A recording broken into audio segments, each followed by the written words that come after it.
عرفان صدیقی اور سرکٹے علمی و ادبی ادارے، کالم نگار Syed Sardar Ahmed Pirzada, the first blind journalist of Pakistan, email safsaf@life.com، email saafsaf@live.com، web blog www.safsaf.blogspot.com، روزنامہ نوائے وقت مورخہ 14 جنوری 2016۔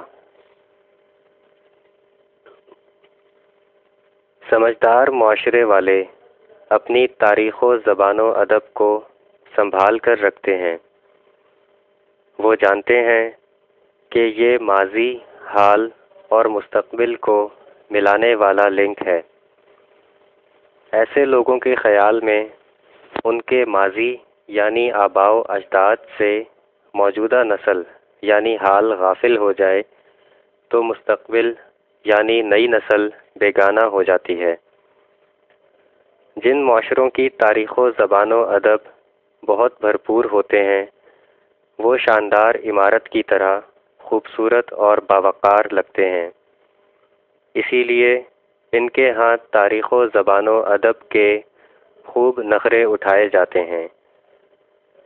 کم سمجھ والے معاشروں میں تاریخ و زبان و ادب سوسائٹی کا کمزور اور غیر محفوظ پورشن ہوتے ہیں، بالکل ویسے ہی جیسے ان کے ہاں خواتین، بچے اور بوڑھے کسی کا بھی سافٹ ٹارگٹ ہو سکتے ہیں۔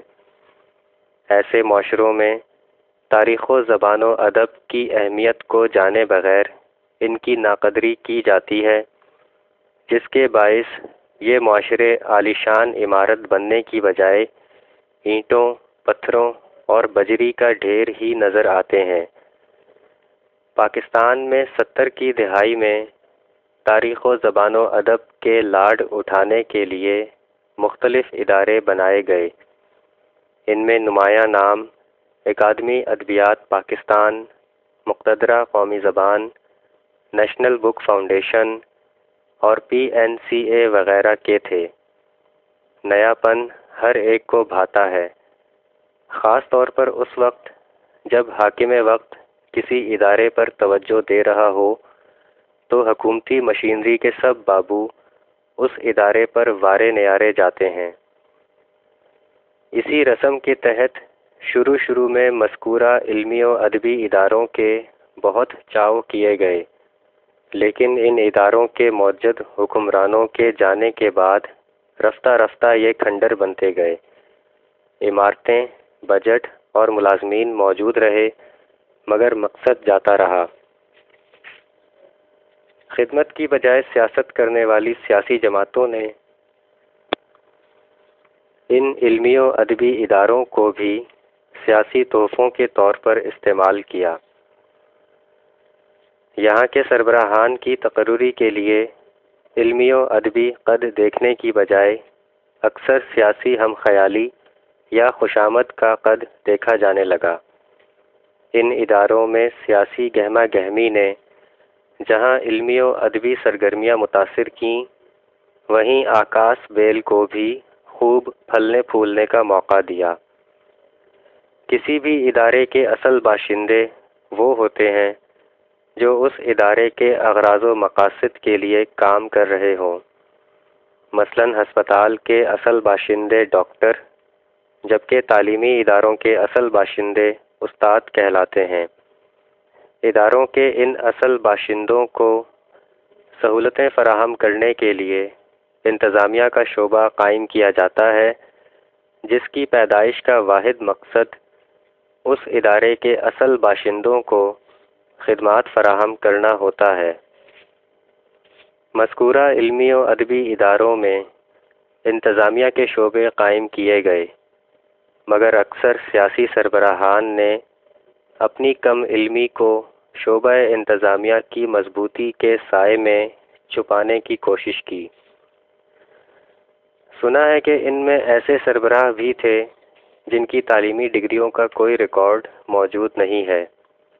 ان سطحی سربراہان کا نقصان یہ ہوا کہ شعبہ انتظامیہ علمی و ادبی افراد کو خدمات و سہولتیں فراہم کرنے کی بجائے آکاش بیل کی طرح پورے درخت پر چڑھ گیا۔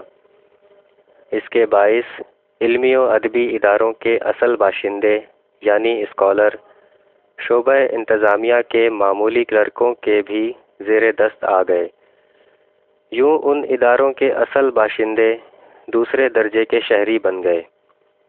ایسے ماحول میں ان اداروں کی سرکاری گاڑیاں سڑکوں پر فراٹے بھرتیں، بابوؤں کے کمروں کے ایئر کنڈیشن چلتے، بجلی جاتی تو جنریٹر کے ذریعے ان کو آن رکھا جاتا، میزوں پر رکھے کئی ٹیلی فون سیٹ روب میں اضافہ کرتے، مگر علمی و ادبی کام فائلوں کی منظوری کے سرخ شیٹوں میں دب کر مر جاتے۔ ایسے ستم زدہ بے زبان اداروں کی خشک سالی میں اضافہ ہوتا ہی گیا۔ ان دفتروں کی چھوٹی انتظامیہ کی چھوٹی حرکتیں بڑھتی ہی گئیں۔ علمی و ادبی کاموں کے آخری سانس بھی اکھڑنے لگے۔ ایسے مقامات آہو فغاں بھی آئے جب وزارت کے ڈپٹی سیکرٹری کو ایک بڑے علمی ادارے کے سربراہ کا اضافی چارج بھی دے دیا گیا۔ تصور کریں کہ کبھی اس ادارے کے سربراہ کے طور پر بین الاقوامی شہرت کی حامل علمی شخصیات کا نام آتا تھا، اور اب گریڈ 18-19 کا بابو علمی ادب کے سیاہ و سفید کا مالک تھا۔ اس علمی قیامت خیزی میں اپوزیشن بینچوں پر بیٹھ کر زیادہ بہتر سیاست کھیلنے والوں نے اپنے ایک نیم علمی سیاسی فرد کو بھی سربراہ بنوا دیا۔ باقی علمی و ادبی ادارے پیا کے من کو نہ بھانے کے باعث سہاگن نہ بنے۔ پھر ایسا لگا کہ قدرت کو ترس آ گیا۔ وزیر اعظم نواز شریف نے قومی تاریخ و ادبی ورثہ ڈویژن کا اعلان کیا، جس میں اکادمی ادبیات، مقتدرہ قومی زبان اور نیشنل بک فاؤنڈیشن جیسے دیگر کئی علمی و ادبی اداروں کو شامل کیا گیا۔ تقریباً 40 برسوں بعد علم و ادب کے فروغ کے لیے یہ ایک سنجیدہ اقدام تھا۔ نون لیگ کے اس اقدام سے پاکستان کے علم و ادب کو تحفظ محسوس ہونے لگا۔ پوری دنیا میں حکومت وقت اہم عہدوں پر اپنی پارٹی کے لوگوں کو ہی تعینات کرتی ہے۔ اس ڈویژن کا سربراہ ادبی و صحافتی شخصیت عرفان صدیقی کو بنایا گیا۔ عرفان صدیقی کا تعلق عرصہ دراز سے نون لیگ کے مخلص حلقوں سے ہے۔ ان سے سیاسی اختلاف تو کیا جا سکتا ہے، لیکن یہ حقیقت ہے کہ وہ سیاست کاری سے بہت پہلے سے صحافت و ادب میں ہیں۔ ان کے کیریئر میں استاد کا رتبہ بھی شامل ہے۔ عرفان صدیقی کے بائیو ڈیٹا کو جاننے والے اکثر علمی و ادبی لوگ کہہ رہے ہیں کہ ان کو قومی تاریخ و ادبی ورثہ ڈویژن کا سربراہ بنانے کا فیصلہ میرٹ پر ہے۔ عرفان صدیقی نے ذمہ داری سنبھالتے ہی روایتی طریقوں کو چھوڑ کر علمی و ادبی اداروں میں خود جا کر براہ راست حالات کا جائزہ لینا شروع کر دیا ہے۔ پاکستانی سیاسی روایت میں یہ حیرت کی بات ہے۔ ان ملاقاتوں میں انہیں اکثر ایسے سرکٹے علمی و ادبی ادارے ملیں گے جہاں کے علمی ہیڈ کی آخری نشانی قدیم زمانے میں پائی جاتی تھی۔